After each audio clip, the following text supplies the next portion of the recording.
Hi there, Steve McGee in Parliament again for the last week before we have a little bit of a spring break during the later part of September into early October due to the school holidays and other things, football finals and that sort of stuff happening.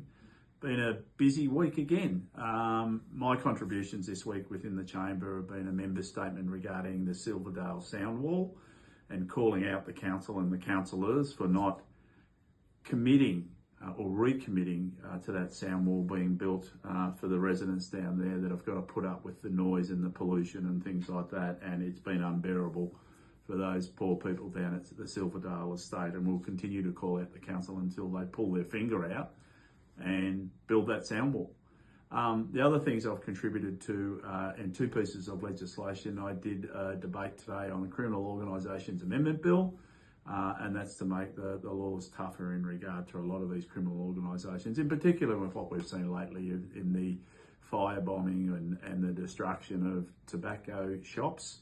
And of course we know organised crime is behind that, so we're toughening those laws and giving police greater powers. The other one that I spoke on was the roads and road safety legislation bill on Tuesday, I think it was. So that went quite well also, and that's to do with the opening of the Westgate Tunnel, removing trucks from inner western roads, those sorts of things. So that was really good. Some events that we've attended this week: Spring Racing Carnival launch. They brought in all the cups and the Cox Plate and the Melbourne Cup. Terrific launch. We know how important the Spring Racing Carnival is for the state of Victoria, the money that it brings in. It's one of our biggest major events, and people have a lot of enjoyment through the Spring Racing Carnival. Today, Vic Health were in Queen's Hall with their, not launch, but their program of educating and informing our youth regarding vaping, but also health programs, This Girl Can, and all these types of things. So that was a great event today, and we had some young Vic Health delegates or representatives from some of our schools, in particular out of Shepparton today, where they spoke in regard to a lot of the Vic Health programs, but in particular the vaping situation and how poor it is on people's health, and trying to prevent young people taking up vaping because it's not healthy for you and it can lead to an addiction. Tonight, after Parliament, we have a Diwali Anarchot exhibition. That'll be on for at least 2 hours here in Parliament House. Many of our Indian community members will be here, and that's terrific. We also had an event yesterday that the Premier spoke at and the Minister for Multicultural Affairs, and it was an Indian round table, and that was done. Many people from our Indian cross-section of our Indian community. The Premier is leaving on Sunday to go to India for 5 days.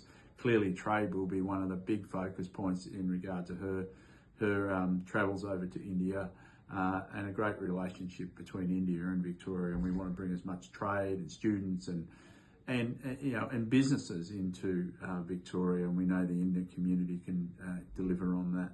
I attended yesterday the Housing for the AIDS Action Group forum, and that was good, talking about housing for our elderly people and trying to provide housing and keep roofs over our elderly people's heads, and working through some of the issues of concerns that they had.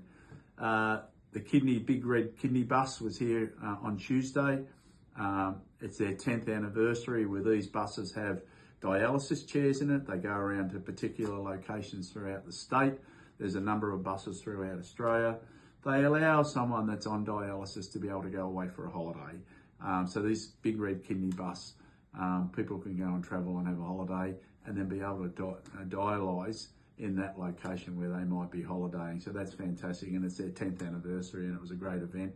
And finally, I should say, the Fringe Festival launch, and they were here in Parliament the other day, some performers and actors out of the Fringe Festival.